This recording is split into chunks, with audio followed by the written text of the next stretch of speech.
Assalamualaikum warahmatullahi wabarakatuh. Perkenalkan, saya atas nama Andi Anissa Dwi PTS, NIM 2018-01106, mahasiswa dari kampus Institut Ilmu Kesehatan Pneumonia, Prodi S1 Administrasi Rumah Sakit. Baiklah teman-teman, pada kesempatan kali ini saya akan mempresentasikan materi tentang pelayanan publik untuk memenuhi ulangan tengah semester mata kuliah pelayanan publik.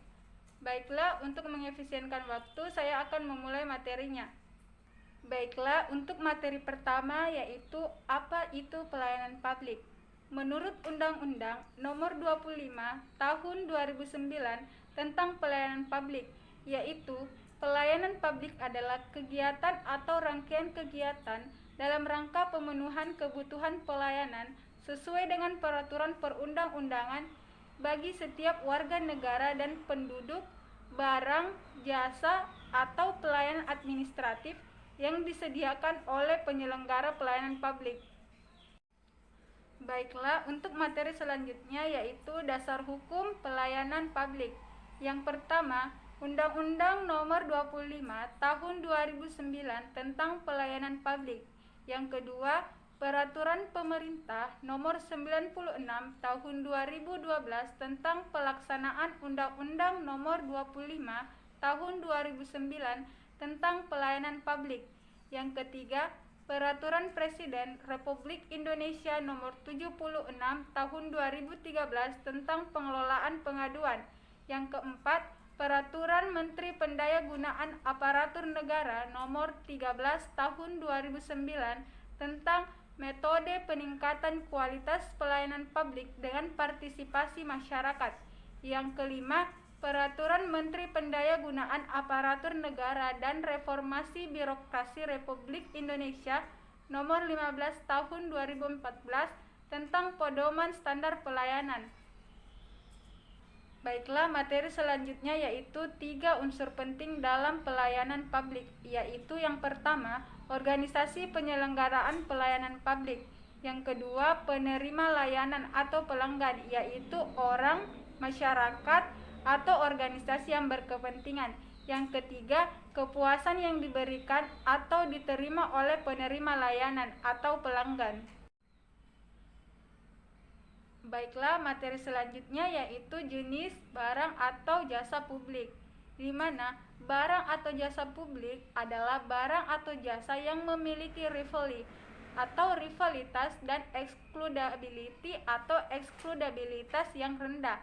Barang atau jasa publik yang murni memiliki ciri-ciri tidak dapat diproduksi oleh sektor swasta karena adanya free rider problem, non-rivalry, dan non-excludable, serta cara mengkonsumsinya dapat dilakukan secara kolektif.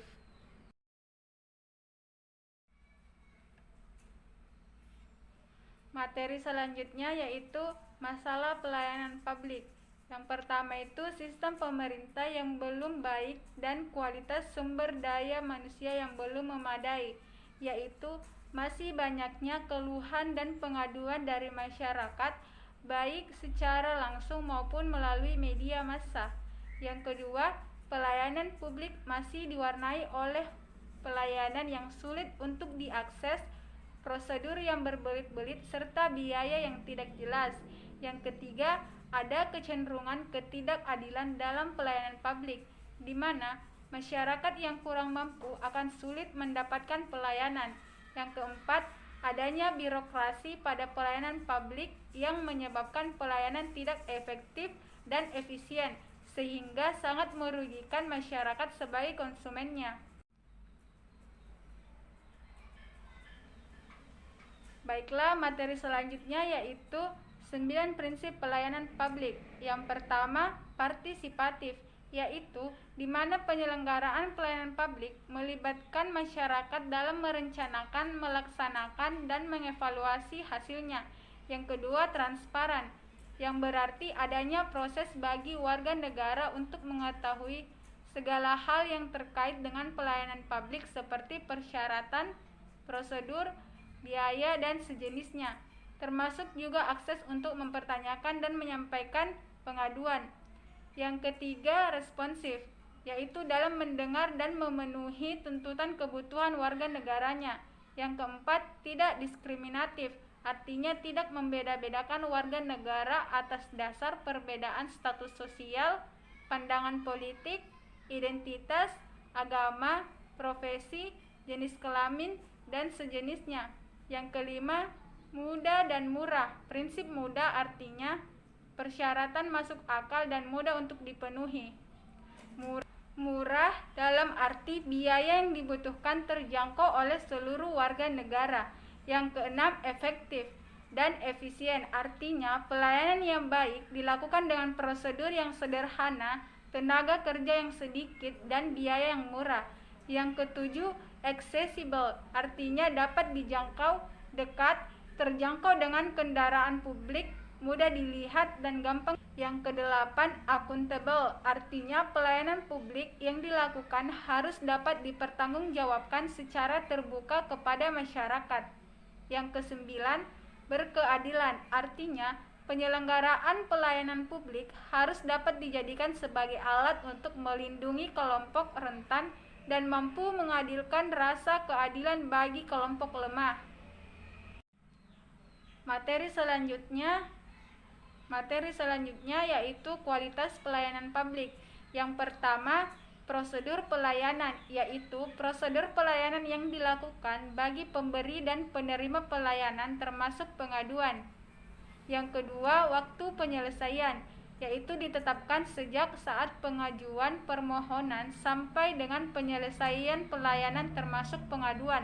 Yang ketiga, biaya pelayanan, yaitu dalam hal ini biaya atau tarif pelayanan termasuk rinciannya ditetapkan dalam proses pemberian pelayanan. Yang keempat, produk layanan, yaitu hasil pelayanan yang akan diterima sesuai dengan ketentuan yang telah ditetapkan. Yang kelima, yaitu sarana dan prasarana, yaitu harus disediakan secara memadai oleh penyelenggara pelayanan publik. Yang keenam, kompetensi petugas, yaitu pemberi pelayanan, harus ditetapkan dengan tepat berdasarkan pengetahuan, keahlian, keterampilan, sikap, dan perilaku yang dibutuhkan. Baiklah, untuk materi yang terakhir yaitu contoh pelayanan publik. Bisa dilihat pada gambar tersebut, terdapat beberapa contoh pelayanan publik, yaitu pelayanan kesehatan, pelayanan pendidikan, pelayanan peradilan, pelayanan keamanan jasa, pelayanan lalu lintas, dan pelayanan pasar. Baiklah, itulah tadi hasil presentasi dari saya. Semoga dapat menambah wawasan bagi kita semua. Dan apabila ada tutur kata yang kurang berkenaan di hati Anda, mohon untuk dimaafkan. Baiklah, saya akhiri dengan ucapan wassalamualaikum warahmatullahi wabarakatuh.